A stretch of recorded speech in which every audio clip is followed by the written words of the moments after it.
सबसे पहले मेरा आप सभी को प्यार भरा प्रणाम। मैं मधु जोशी स्वागत करती हूँ आपका अपने यूट्यूब चैनल मधु गढ़वाली 121 पे।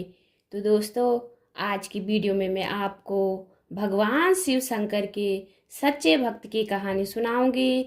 आप भी मेरे साथ भगवान शिव शंकर सच्चे भक्त की कहानी का श्रवण कीजिए। कहानी ध्यानपूर्वक और पूरी जरूर सुनिएगा। सोने का थाल की कहानी। एक नगर में भगवान शिव का एक भव्य मंदिर था, जहां हर वर्ष दूर दूर से भक्तजन शिव जी के दर्शन के लिए आते थे। श्रावण का महीना था। दूर दूर से कावड़िए कावड़ लेकर भगवान शिव को जलाभिषेक करने आए थे। मंदिर का परिसर भक्तों की भीड़ से भरा हुआ था। तभी अचानक आकाश में बिजली कड़कने लगी। सोने का एक थाल उतरा। उसी के साथ एक भविष्यवाणी हुई कि जो कोई भगवान शंकर का सच्चा भक्त और प्रेमी होगा, उसी को यह थाल मिलेगा। मंदिर के परिसर में उपस्थित सभी लोगों ने यह भविष्यवाणी सुनी। धीरे धीरे सभी इकट्ठे हो गए।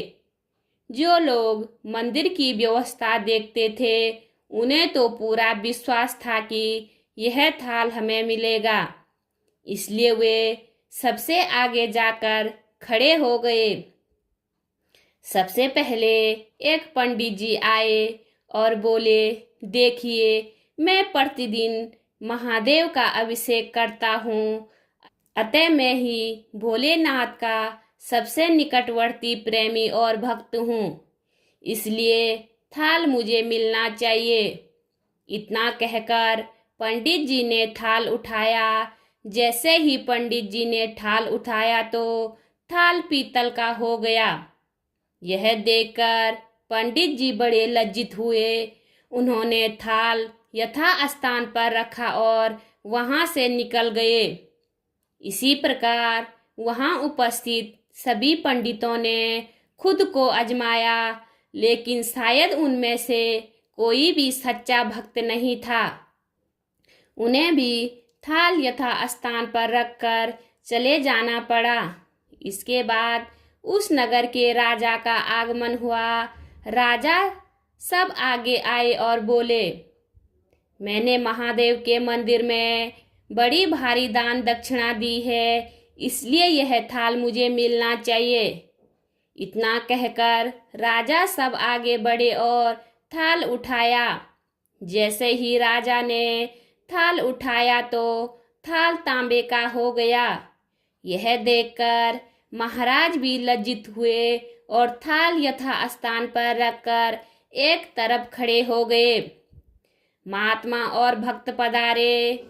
इसके बाद इसी तरह एक से एक बढ़कर दानी महात्मा और भक्त पधारे और थाल उठाया, लेकिन किसी के हाथ में कुछ और किसी के हाथ में कुछ हो गया, लेकिन सोने का नहीं रहा।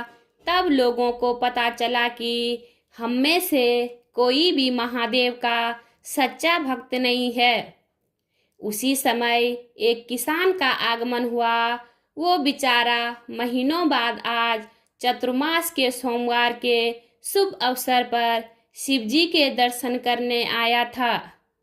गरीबी और गृहस्थी के बोझ तले दबा दिन रात खेतों में मेहनत मजदूरी करके अपना और अपने परिवार का गुजारा करता था। अभी रास्ते में आ ही रहा था कि कोई भिखारी मिल गया और कुछ खाने को मांगने लगा। इस किसान को दया आ गई। अपने खाने के लिए जो खाना लाया था वो उसने उस भिखारी को दे दिया। थाल के बारे में इसने भी सुना था, लेकिन इसने इस ओर कोई ध्यान नहीं दिया। सीधा मंदिर में गया और महादेव का पूजन करके बाहर आ गया। परिक्रमा करके जाने को हुआ तो तभी पीछे से एक व्यक्ति बोला, भाई तुम भी थाल को उठाकर देख लो, हो सकता है तुम ही वह सच्चे भक्त हो जिसके लिए यह थाल आया है। किसान को लगा वह व्यक्ति उसका मजाक बना रहा है। किसान ने हंसते हुए कहा, भाई मैं तो कभी कोई पूजा पाठ भी नहीं करता, महीनों में एक आध बार मंदिर आ पाता हूँ।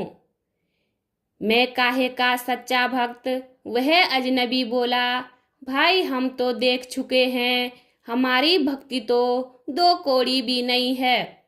अब तुम भी अपना हाथ लगा कर देख लो, सोने का थाल मिले या मिले, सोने का थाल मिले ना मिले, किंतु पता चल जाएगा कि तुम्हारी भक्ति में कितनी सच्चाई है। लोगों के बहुत आग्रह करने पर आखिर उस भोले भाले किसान ने जाकर थाल उठा लिया। जैसे ही उसने थाल उठाया, लोगों को आश्चर्य का ठिकाना नहीं रहा।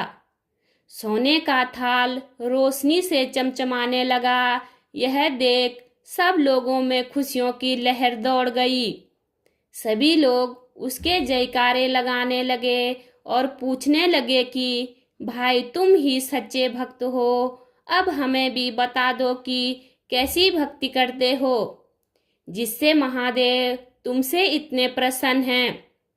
किसान बोला, भाई मैं कोई भक्ति नहीं करता, मैं केवल दिन भर खेतों में काम करता हूँ और थोड़ा समय निकालकर जरूरतमंद लोगों की मदद करता हूँ। इसके अलावा मैं कोई विशेष कार्य नहीं करता। लोग पूछने लगे, तुम लोगों की मदद क्यों करते हो? हंसते हुए किसान बोला, सुकून, दूसरों के चेहरे पर मुस्कान देखकर मुझे जो आनंद और खुशी होती है उसे मैं शब्दों में बयां नहीं कर सकता। शायद यही कारण है कि महादेव मुझसे खुश हैं। इसलिए हमेशा याद रखें, सत्कर्म का आरंभ भी आनंद से होता है और अंत भी आनंददायक होता है। दुष्कर्म का आरंभ भी दुख से होता है और अंत भी दुखदायक होता है। आप सैकड़ों मील की यात्रा करके भी दूसरों का दिल दुखाते हो तो आपकी यह तपस्या, साधना, महादेव जी के दर्शन व्यर्थ है। बोलिए शिव शंकर भगवान की जय। उम्मीद करती हूँ आपको वीडियो पसंद आई होगी। वीडियो पसंद आए तो वीडियो पे लाइक कीजिए, कमेंट कीजिए, अपने दोस्तों के साथ शेयर कीजिए। चैनल पे नए हो तो सब्सक्राइब ज़रूर कीजिए। मैं मधु जोशी मिलती हूँ आपको अगली वीडियो में। तब तक के लिए बाय बाय, धन्यवाद।